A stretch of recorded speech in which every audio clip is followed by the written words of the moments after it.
अभी देखिए, जैसा कि हमने आपको बताया कि हम जो है जो लाइन टू टेस्टर में जो टेस्टर लेते हैं वो कैसा होना चाहिए। वो जो है ब्रॉड जेनेटिक बेस होना चाहिए। ठीक है, ब्रॉड जेनेटिक बेस का होना चाहिए। ठीक है, ब्रॉड जेनेटिक बेस होने का क्या मतलब है। देखिए, ब्रॉड जेनेटिक बेस होने का मतलब है कि जैसे एक ही पेरेंट्स के पास जो है अलग अलग तरीके के एलिल्स जो है अवेलेबल हैं।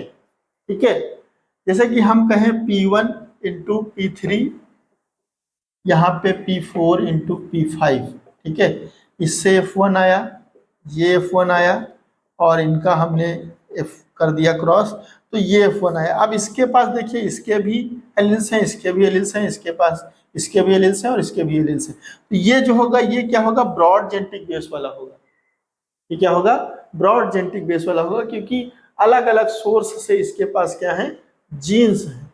तो जब ब्रॉड जेनेटिक बेस का होगा तो जो अर्ली जनरेशन में हमको जो इनब्रेड्स की टेस्टिंग होती है वो जीसीए के लिए जो है इंपॉर्टेंस हो जाती है कि जीसीए के लिए हम उनको इवेल्युएट कर सकें, ताकि जो है हम मैक्सिमम जो है क्रॉस बना सकें। ठीक है, तो ब्रॉड जेनेटिक बेस का जो टेस्टर लेते हैं उससे एक ये हमको एडवांटेज मिल जाता है कि हमको जीसीए इफेक्ट जो है मेजर करने को मिल जाता है। जो हमको हाइब्रिड डेवलपमेंट प्रोग्राम है उसकी अर्ली स्टेज में हमको क्या करना पड़ता है, जीसीए इफेक्ट की टेस्टिंग करनी पड़ती है। जीसीए इफेक्ट से ये हो जाता है कि हम ऐसी लाइंस का जो है डेवलपमेंट कर सकते हैं जिनसे हम जो है वेरियस टाइप्स के जो है कॉम्बिनेशन बना सकते हैं।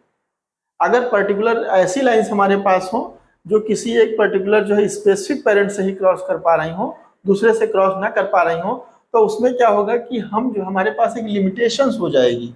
लेकिन यहाँ पे क्या होगा कि हम अलग अलग कॉम्बिनेशन बना सकते हैं। तो ब्रॉड जेनेटिक बेस हम जो है टेस्टर लेंगे जिससे हमको जीसीए इफेक्ट वाली जो है लाइंस हमको मिल सके। ठीक है, दूसरा चीज ये है कि ये जो होना चाहिए ये लो यील्ड परफॉर्मेंस वाला होना चाहिए। लो यील्ड परफॉर्मेंस वाला जो है होना चाहिए। ठीक है, लो यील्ड परफॉर्मेंस वाला क्यों होना चाहिए, क्योंकि अगर इसका मेजर इम्पैक्ट पड़ रहा है लाइंस पे, हमने जैसा कि आपको बताया कि L1 जो है क्रॉस कर रहा है T1 से, टेस्टर 1 से, फिर L1 जो है टेस्टर 2 से क्रॉस कर रहा है, L1 जो है टेस्टर 3 से क्रॉस कर रहा है। अब अगर टेस्टर हाई यील्डिंग परफॉर्मेंस वाला होगा तो हम इस लाइंस का डिटेक्शन कैसे कर सकते हैं, हम कैसे कर सकते हैं कि ये जो लाइंस है ये अच्छी है, जो हमारे पास जेनेटिक मटेरियल है वो अच्छा है, क्योंकि हमने टेस्टर अच्छा लिया हुआ है।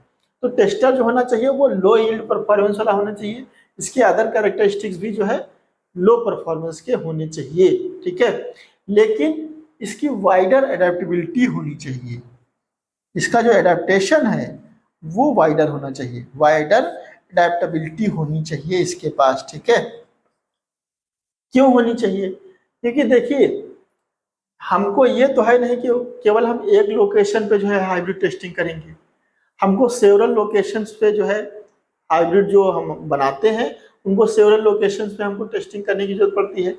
तो अगर ये जो टेस्टर लिया गया है अगर ये वाइडर एडेप्टिव नहीं है तो एक ही पर्टिकुलर इन्वायरमेंट्स पे ये सर्वाइव कर सकता है, दूसरे पे सर्वाइव नहीं कर पाएगा। मतलब ये हाइब्रिड जो है इसकी टेस्टिंग हम अलग अलग लोकेशन पे नहीं कर पाएंगे। तो इसकी वजह से जो टेस्टर होना चाहिए वो वाइडर एडेप्टिव होना चाहिए, लो यील्ड परफॉर्मेंस वाला होना चाहिए, अदर कैरेक्टर्स में भी ये लो होना चाहिए। ठीक है, लेकिन ब्रॉड जेनेटिक बेस वाला होना चाहिए। ठीक है, तो इस तरीके से हमने डिफरेंट जो है एस्पेक्ट को समझा। आज के लिए बस इतना ही, मिलते हैं नेक्स्ट में। Thank you very much for listening.